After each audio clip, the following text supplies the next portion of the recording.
आपने लिफ्ट तो बहुत सी देखी होगी और संभव है आप बहुत से लिफ्ट में चढ़े भी होंगे। इसीलिए आपको ये भी पता होगा कि लिफ्ट किस तरह से ऑपरेट करती है, जिसमें कई तरह के लोहे के मजबूत तार और पुली का अरेंजमेंट होता है। इस हिदायत के साथ ही इस लिफ्ट में मैक्सिमम इतने लोग ही सवार हो सकते हैं। लेकिन क्या कभी आपने सोचा है ऐसे ही किसी लिफ्ट से इंसान ऊपर जाते हुए स्पेस यानी कि अंतरिक्ष तक पहुंच सके? आप कहेंगे हम क्या बेसिर पैर की बात कर रहे हैं। तो दोस्तों ये कोई कहानी नहीं है, बल्कि आज के समय में टेक्नोलॉजी के लिए काम करने वाले कुछ देशों और कंपनियों के लिए एक ड्रीम प्रोजेक्ट है, जिसके पूरे होने की संभावना भी ये लोग देख रहे हैं। इसलिए आज इस बात पर लोगों का ध्यान जाना जरूरी है कि कोई दिन ऐसा भी आने वाला है जब एक लिफ्ट के सहारे इंसान अंतरिक्ष जाएगा। लेकिन इस लिफ्ट के साथ भी जो सबसे हैरान कर देने वाली बात है वो आपके होश उड़ा देगी और आप ये मानने को तैयार ही नहीं होंगे कि महज एक पतले से केबल के सहारे एक लिफ्ट अंतरिक्ष तक भेजी जाने वाली है। आखिर क्या है ये केबल और कैसे तैयार होने वाली ये लिफ्ट, आज के वीडियो में हम आपको यही तो बताने वाले हैं। तो आप बने रहिए हमारे साथ इस वीडियो के अंत तक। आज के समय में मनुष्य और अंतरिक्ष का प्रेम देखने को आए दिन मिल ही जाता है, लेकिन इसी में विज्ञान और तकनीकी की मदद से इंसान एक नया ख्वाब देखते हुए दिखाई दे रहा है। आज जापान के कंपनी ने यह दावा कर दिया है कि 2035 तक इंसान अंतरिक्ष तक लिफ्ट से जाएगा। इसके लिए इन्होंने जिस टेक्नोलॉजी का इस्तेमाल करने के बारे में सोचा है, उसमें उन्होंने इतनी लंबी केबल बनाने के बारे में सोचा है जो धरती से अंतरिक्ष तक की लंबाई की हो, जिसे प्रैक्टिकली अभी बहुत से लोग नामुमकिन मानते हैं। लेकिन अगर एलन मस्क का ही एग्जाम्पल लें तो वो कहते हैं एक बार को लॉस एंजलिस में टोक्यो तक इंसान को एक केबल की मदद से भेजा जा सकता है, लेकिन स्पेस तक के लिए इतनी लंबी केबल बना पाना बड़ा मुश्किल है। पर जापान की कंपनी ने उनकी इस सोच को दरकिनार करते हुए इस प्रोजेक्ट पर काम करना शुरू कर दिया है। अब हम आपको इस लिफ्ट वाली टेक्नोलॉजी को समझाएं तो वो कुछ ऐसी होगी जिसमें केबल जो पृथ्वी से होते हुए उसके जियो स्टेशनरी ऑर्बिट तक लंबी होगी, जिसकी लंबाई करीब 1,00,000 किलोमीटर होगी। अब आप सोच रहे होंगे ऐसी कौन सी केबल है जो इतनी लंबी होते हुए भी इतनी मजबूत होगी।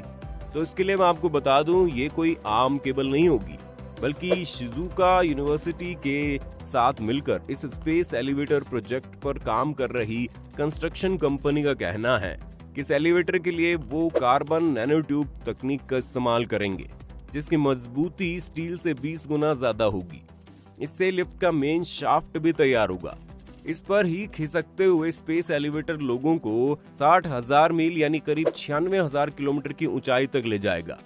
इस केबल के स्ट्रक्चर को अगर आप गौर से देखें तो इसमें कार्बन एटम्स फुटबॉल की तरह आपस में बॉन्ड बनाकर एडजस्ट रहते हैं। और इस केबल की जो दूसरी सबसे इम्पोर्टेंट बात है वो इस पूरे केबल को दुनिया की सबसे मजबूत केबल बनाती है। वो ये है कि ये केबल अपने सिरों पर भी ओपन नहीं होती है, जिस कारण ये टूटती ही नहीं। साथ ही IAA यानी इंटरनेशनल एकेडमिक्स ऑफ एरोनॉटिक्स ने भी इस बात का दावा किया है कि इस केबल की मदद से करीब 20 टन का वजन अंतरिक्ष तक भेजा जा सकता है। अगर ये केबल इतने दूर तक भेजा जाएगा तो इसके दोनों सिरों को 2 मिलियन किलोग्राम के एंकर से बांध दिया जाएगा। अंतरिक्ष में एलिवेटर केबल को सपोर्ट देने के लिए 2 बड़े सैटेलाइट्स मिलकर एक बेस स्टेशन तैयार करेंगे, जो एलिवेटर सिस्टम के पूरे वजन को सहने में सक्षम होगा। अगर ऐसा होता है तो इंसान और अंतरिक्ष के रिश्तों में भारी बदलाव आएगा। लेकिन यहीं पर एक बात आती है, इस लिफ्ट से अंतरिक्ष तक जाने में टाइम कितना लगेगा? तो जो शुरुआती कैलकुलेशन है उसके हिसाब से करीब 10 दिनों में इंसान धरती की सतह छोड़कर अंतरिक्ष तक पहुंच जाएगा। यानी 10 दिन में एक इंसान जमीन से अंतरिक्ष तक पहुंचकर वहां धरती को घूमते हुए बड़ी आसानी से देख सकता है।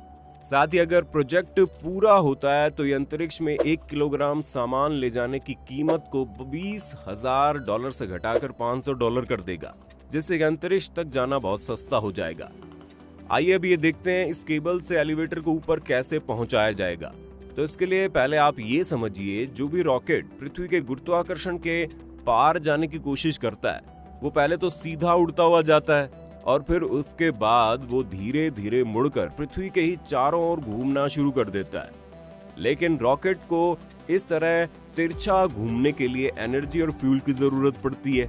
लेकिन अगर बात स्पेस एलिवेटर की करें तो इसमें सिर्फ कार्गो को नीचे से ऊपर भेजने में एनर्जी खर्च करनी पड़ेगी।